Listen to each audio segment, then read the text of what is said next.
What up, what up? It's Ace OG, back with another topic, back with another video.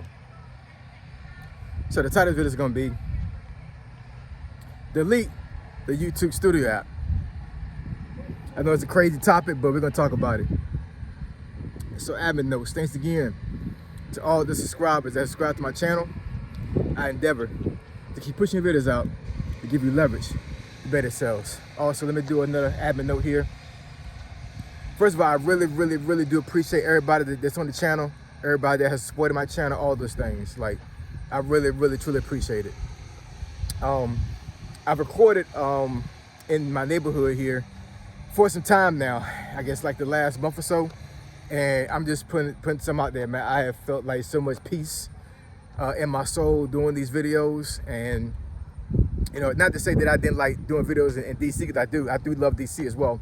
But just being around here and just like, you know, just creating videos for you guys in my personal setting and not having too many worries about certain things, like it's truly a blessing. So I appreciate you guys rocking with me, and hopefully you guys stay tuned into the channel. So let's get into it.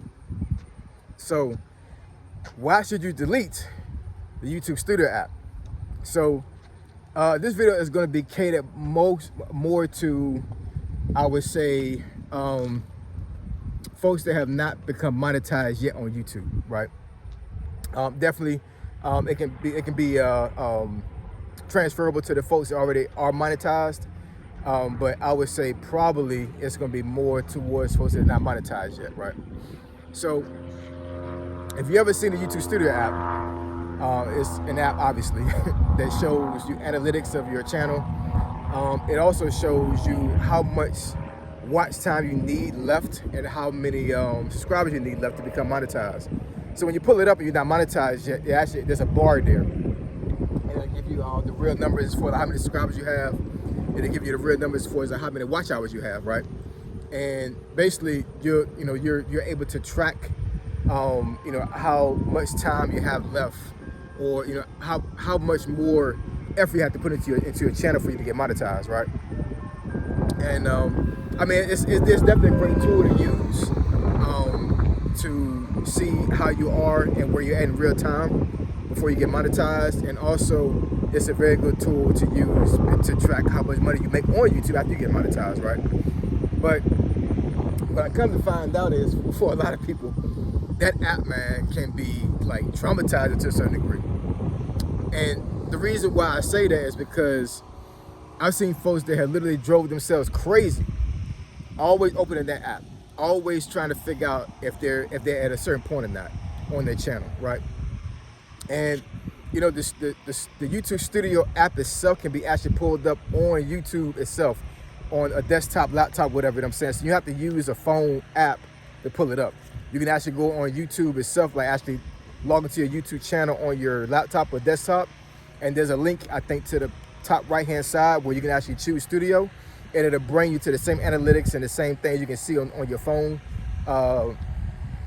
Same thing you can see on your phone, but you can see it on your desktop.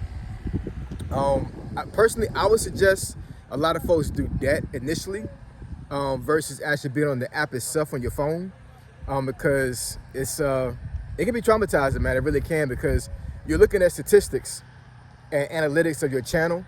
And once you get to the point where it looks like you're not getting the growth at all, it can drive you crazy, man. I mean, you'll be on that app all day, every damn day. You know what I'm saying? Like, I know when I first started getting a little bit of traction, I would say, let me think here. I think when I got to about 500 subscribers, when I started really being on that app. And I want to say that was right after I came back from, I think, Jamaica. So this would have been, what year was that? This would have been 23, I think. Yeah, because I wasn't monetized yet. I didn't get monetized until July of last year. So yeah, and I had made 1,000 subscribers already. I just hadn't made the watch hours yet.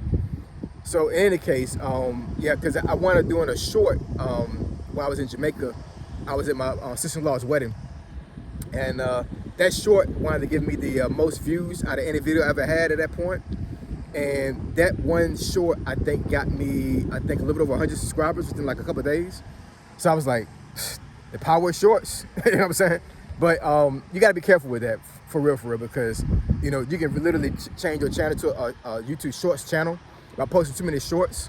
And if anybody knows, shorts will pay you out like long form content does on YouTube. I'm not saying that shorts are not worth it, because in my personal opinion, and I think a lot of YouTubers have seen this, especially ones that it took a while for them to get monetized. If you put enough shorts out there from your long form content, not making individual shorts, I'm talking about like literally chopping your long form content out, pulling out certain excerpts from your long form content you think is valuable and making it to a short, you would get a lot more subscribers doing that versus you actually posting the long form content. That's just the way I see it. It seems like shorts will just bring in more subscribers than long form content. I'm not exactly sure why that is, but in my personal experience, I would say damn near a fourth of my subscribers initially before I became monetized was from shorts. But also I had to pull out certain excerpts from that long form content that was valuable. I couldn't just like, you know, pull out just some random part of my long form content and thought I was gonna get traction. You know what I'm saying? I actually, at one point I started making long form content where I actually intentionally like said certain things and kind of time myself in my mind, like, okay, I'm gonna make this point and I'm gonna make this point and leave about 20 seconds long. And I knew to go back into that long form content and cut that out, make it to a short. And then I've had shorts that got me 200 subscribers off of one freaking short, 200. So that's powerful. And you can see all this stuff on the app. But that YouTube Studio app, man, I'm telling you, man, it would drive you crazy. It'll drive you crazy because what you'll do is you'll focus more on the numbers as far as doing the work. I'm not saying everybody would do that. I'm just saying like a lot of folks that actually like kind of like train themselves to be on the app all the time to see real-time numbers.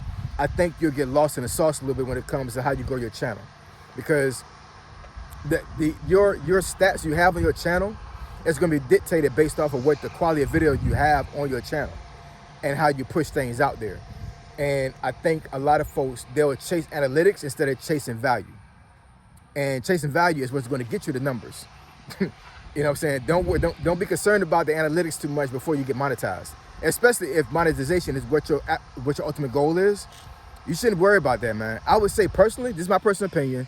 You don't got to take it. You know what I'm saying? I'm just saying, like, if I was you, if you guys have that app and you're on that app like damn like 25 to 30 times a day, what I would do is delete the app and only access the Studio app from your desktop, maybe twice a week, maybe. You know what I'm saying?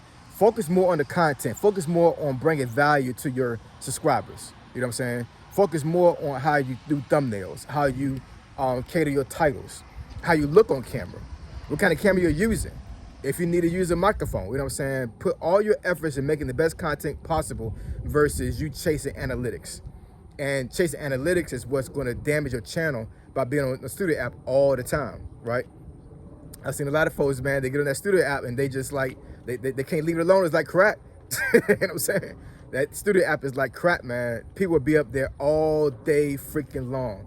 And you're taking way too much time away from your creation of content by looking at analytics. Your analytics don't mean nothing at this point if you're not monetized yet. It doesn't, you know what I'm saying? I'm not saying it's not worth looking at it. I'm not saying it's not worth anything in general. I'm just saying, like, you know, you could be on that app for, you know, hours at a time, and what are you doing to better yourself to create better content other than sitting there and watching numbers? Doesn't make any sense. You know what I'm saying? You're taking too much time away from the creation of the content and the creation of how well you're going to create the content, right? Because creating content is not enough. You got to actually create content that somebody's going to watch. You got to create content that somebody's going to even click when it comes to you making thumbnails. You know what I'm saying?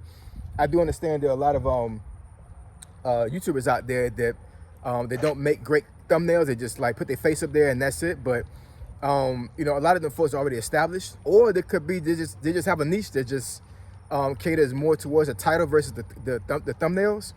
But in any case, that Studio app can be damaging to folks' psyche when it comes to growing their channel. It really can, because what'll happen is you'll be on that app all the time looking at numbers, and then you'll start to become discouraged because you don't see your analytics getting better, right? don't worry about that. You know what I'm saying? Don't worry about the analytics right now, man.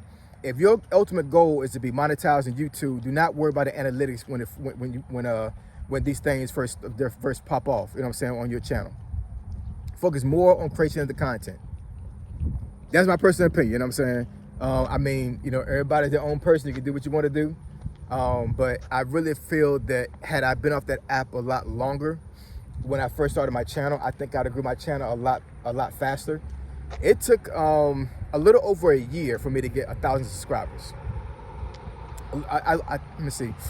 I think maybe how long did it take me? It took me a year and 4 months.